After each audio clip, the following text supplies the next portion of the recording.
नमस्कार, day to day news Bharat में मैं साक्षी चौहान आपका स्वागत करती हूं। चलिए बात कर लेते हैं हिमाचल प्रदेश की। हिमाचल प्रदेश के शिमला जिले के रोहडू उपमंडल से एक बहुत दर्दनाक खबर सामने आई है, जहां कुल गांव में एक धार्मिक आयोजन के दौरान हुई हर्ष फायरिंग ने खुशियों के माहौल को मातम में बदल दिया। कार्यक्रम में लोग देवता साहब के अनुष्ठान में शामिल हुए थे और नाच गा रहे थे। तभी अचानक गोली चली और साथ ही ये गोली एक महिला को जा लगी। गोली लगते ही महिला जमीन पर गिर गई और उसकी मौके पर ही मौत हो गई। मृतका की पहचान रितिका उर्फ गुड़िया पत्नी सतीश निवासी गांव बकरोल डाकघर आंध्रा तहसील चिड़गांव जिला शिमला के रूप में हुई है।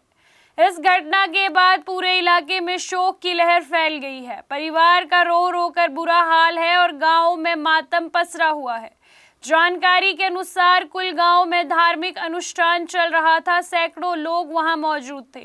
पारंपरिक वाद्य यंत्र की धुन पर लोग नाच रहे थे और माहौल खुशी का बना हुआ था। इसी दौरान कुछ लोगों द्वारा हर्ष फायरिंग की जा रही थी। तभी अचानक चली एक गोली भीड़ पर जा गिरी और ये गोली रितिका को लग गई। गोली लगने के बाद वहां अफरा तफरी मच गई। लोगों ने तुरंत महिला को संभाला और अस्पताल ले जाने की कोशिश की, लेकिन तब तक बहुत देर हो चुकी थी। डॉक्टर ने महिला को मृत घोषित कर दिया। घटना की सूचना मिलते ही पुलिस और प्रशासन मौके पर पहुंच गए। पुलिस ने तुरंत कार्रवाई करते हुए आरोपी युवक को गिरफ्तार कर दिया। आरोपी की पहचान ऋतिक के रूप में हुई है, जो रोहडू बाजार का रहने वाला बताया जा रहा है। शुरुआती जांच में सामने आया कि जिस बंदूक से गोली चली है वे उसके किसी रिश्तेदार की हो सकती है। अब पुलिस ये जांच कर रही है कि हथियार लाइसेंसी था या नहीं और आरोपी ने किस परिस्थिति में फायरिंग की। साथ ही ये भी देखा जा रहा है कि कार्यक्रम में हथियार लेकर आने की अनुमति कैसे मिली। इस दर्दनाक हादसे ने धार्मिक और सामाजिक आयोजन में सुरक्षा व्यवस्था पर कड़े सवाल खड़े कर दिए हैं। स्थानीय लोगों का कहना है कि ऐसे आयोजन में खुलेआम हथियार लहराना और फायरिंग करना बहुत खतरनाक है। लोगों ने प्रशासन से मांग की है कि भविष्य में ऐसे कार्यक्रम में हथियार के इस्तेमाल पर पूरी तरह रोक लगाई जानी चाहिए। घटना के बाद जब मृतका का शव रोहडू अस्पताल पहुंचा तो वहां माहौल और ज्यादा तनावपूर्ण बना। गुस्साए परिजन और स्थानीय लोगों ने अस्पताल परिसर में जोरदार प्रदर्शन किया। उन्होंने स्थानीय विधायक और एसडीएम के खिलाफ नारेबाजी की। परिजनों का गुस्सा उस समय और अधिक बढ़ गया जब शव को पोस्टमार्टम के लिए शिमला भेजना जा रहा था और वहां लाया गया।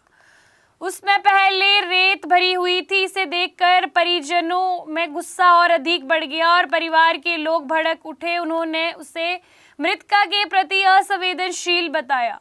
परिजनों ने आरोप लगाया कि प्रशासन ने ना तो कार्यक्रम के दौरान सुरक्षा व्यवस्था ठीक रखी और ना ही हादसे के बाद संवेदनशीलता दिखाई। उनका कहना था कि अगर समय रहते पुलिस कार्रवाई करती तो ये घटना टाली जा सकती थी। काफी देर तक हंगामा चला। बाद में पुलिस और प्रशासनिक अधिकारियों ने सूझबूझकर शव को एम्बुलेंस के जरिए शिमला भेज दिया। इसके बाद मामला शांत हुआ। इस घटना ने हिमाचल प्रदेश में कानून व्यवस्था और प्रशासनिक लापरवाही पर सवाल खड़े कर दिए हैं। लोग पूछ रहे हैं कि आखिर धार्मिक कार्यक्रमों में हथियार कैसे पहुंच सकता है और खुलेआम फायरिंग कैसे हो सकती है।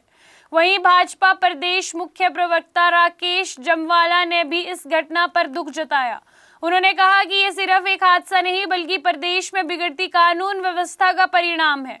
उन्होंने कांग्रेस सरकार पर निशाना साधते हुए कहा कि राज्य में हर्ष फायरिंग जैसी घटनाएं बढ़ती जा रही है, लेकिन सरकार इसे रोकने में नाकाम है। उन्होंने ये भी कहा कि अस्पताल में शव भेजने के लिए रेत भरे वाहन का इस्तेमाल करना बहुत शर्मनाक है और ये प्रशासन की संवेदनहीनता को दिखाता है। फिलहाल पुलिस ने मामला दर्ज कर लिया है और आरोपी से पूछताछ जारी है। प्रशासन ने भी जांच के आदेश दिए हैं।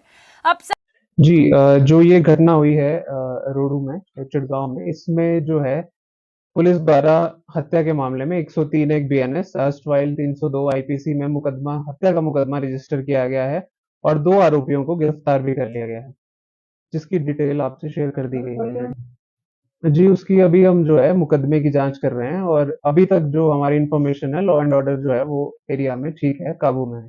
देखिए, इस तरह से किसी भी तरह की कोई भी घटना जो है वो कानूनी तरीके से सही नहीं है और इसकी जांच जारी है और जिसकी भी नेग्लिजेंस इसमें आएगी उसे उसके ऊपर कार्रवाई की जाएगी। जी, जैसे कि मैंने कहा कि इसकी जांच जारी है, किसकी नेग्लिजेंस है, क्या है, तो उस पे हम एक्ट करेंगे। जी, जैसे मैंने कहा जांच का विषय है, इसमें जांच में जो भी बात सामने आएगी उसमें हम एक्ट करेंगे। Thank you. सबसे बड़ा सवाल ये है कि क्या इस मामले में सिर्फ आरोपी पर कार्यवाही होगी या सुरक्षा में लापरवाही बरतने वालों पर भी कदम उठाया जाएगा।